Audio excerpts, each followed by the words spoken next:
اب اگر کسی مسلمان کو ان سارے شعبوں کے اندر رہنمائی کی ضرورت ہے، مجھے میری بیوی کے ساتھ کیسا رہنا چاہیے، والدین سے میرا سلوک کیسا ہو، اڑوس پڑوس کے ساتھ میں کیسے رہوں، بیوی آئی تو کیا حقوق ہیں، اس کی تشنگی بجھانی ہو، اس کی پیاس ختم کرنی ہو تو اس کے لیے شریعت نے ایک پلیٹ فارم رکھا، وہ پلیٹ فارم دارالافتاء کا پلیٹ فارم ہے۔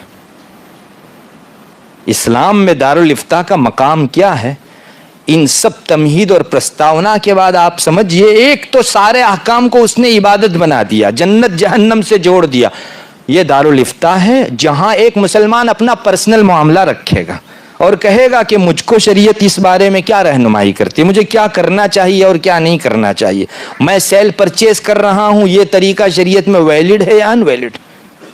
الحمدللہ اتنے باریک احکام ہیں، اور حنفیت کا دائرہ تو اتنا وسیع ہے کہ علامہ شامی جیسے ذمہ دار آدمی نے کہہ دیا قیامت تک آنے والا کوئی مسئلہ ایسا نہیں ہے جو حنفیت کے فقہ کی کتابوں کے اندر لکھا نہ گیا۔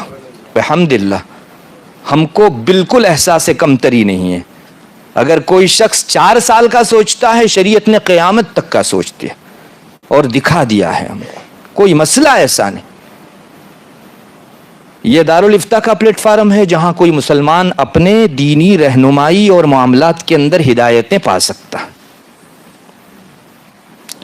اور اس کو عملی جامہ پہنانے کے ساتھ اگر کسی پلیٹ فارم پر اپلائی ہونا ہے تو وہ ہے دارالقضاء۔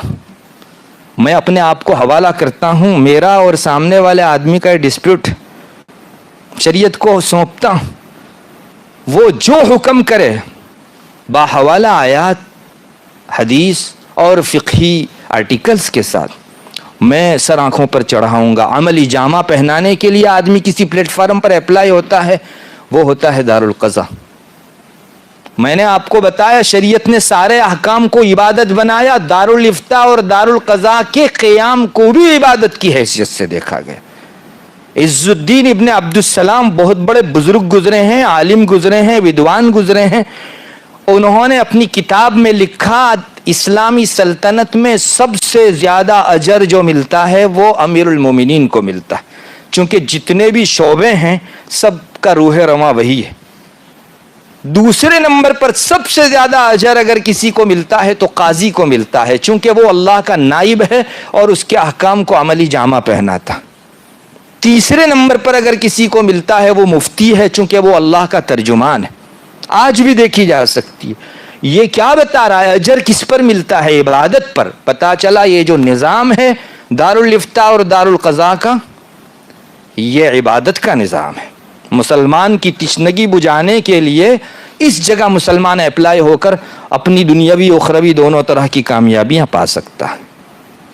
یہ ہے دارالافتاء اور دارالقضاء کا نظام۔